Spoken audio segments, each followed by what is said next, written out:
정치권에서도 한중 관계를 놓고 시각차가 큰데요. 일부 온라인상에선 유독 중국인들이 한국에서 엄청난 특혜를 받고 있다, 이런 주장이 나오고 있습니다. 사실인지 김주영 기자와 따져보겠습니다. 김 기자, 중국인 관련 내용들은 여러 가지가 나와 있는데 어떤 상황까지 온 겁니까? 네, 관련해서 국민청원까지 국회 법사위에 올라왔는데요. 한 달 만에 동의가 7만 건을 넘었습니다. 한국에 체류하는 중국인들이 각종 지원금 등 22가지나 되는 특혜를 받고 있으니 이걸 없애달라는 내용입니다.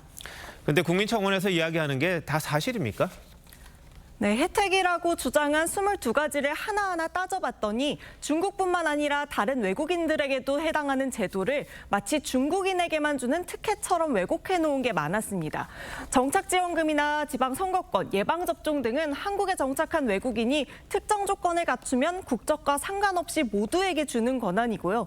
국공립 어린이집 지원 시 혜택과 산모도우미 지원도 모든 다문화 가정을 대상으로 하는 제도입니다.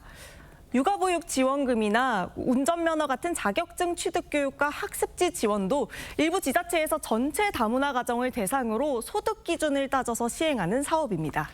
네, 실제 없는 제도는 아닌데 이게 좀 왜곡이 된 것 같군요. 근데 전혀 없는 제도도 있습니까?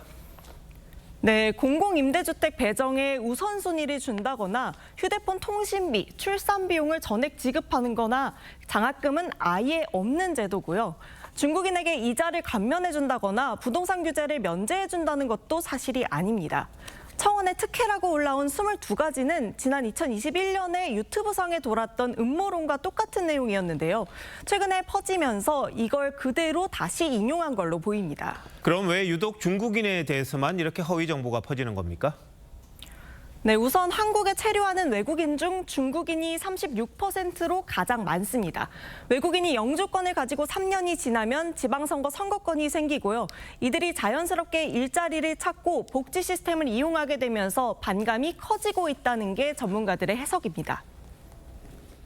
과거에는 외국인들이 단기 체류를 하면서 노동을 하고 다시 본국으로 돌아가는 그런 패턴이었었는데 지금은 상당수가 여기에 정주를 하거든요. 우리의 새로운 이웃으로 우리가 받아들일 필요가 매우 크고요. 숫자가 많다 보니 반중 정서가 더 커지는 것도 있는 것 같고 정치적 요인도 있어 보입니다. 네, 미국 여론조사 기관 퓨 리서치 센터의 설문조사에 따르면 중국을 향한 우리 국민의 반감은 사드 배치를 놓고 한한령전이 행해졌던 2017년부터 급격히 올라가서 지난해까지 높은 수준을 기록하고 있습니다. 또 전문가들은 최근 탄핵 정국 들어서 특히 정치적 요소가 반중 정서에 영향을 미치고 있다고 했는데요. 정치권에서 진영 논리를 펼치면서 이런 움직임을 부추기는 측면도 반성해야 한다고 지적했습니다. 정치인들은 좀 성찰적으로 보고 옳은 방향으로 교정하도록 노력을 해야 되는데 그걸 교정하기보다 그런 시류에 편승해서 정치적 이득을 보려는 목적을 가지고 대하는 게 아닌가 싶어서 상당히 우려할 만하다는 생각입니다. 네, 우리나라에도 외국인들이 상당히 많이 살고 있는데 지나치게 중국만 대상으로 이렇게 혐오한다든지 배제한다든지 이런 것들은 좀 없었으면 하는 그런 바람은 있네요. 김 기자, 잘 들었습니다.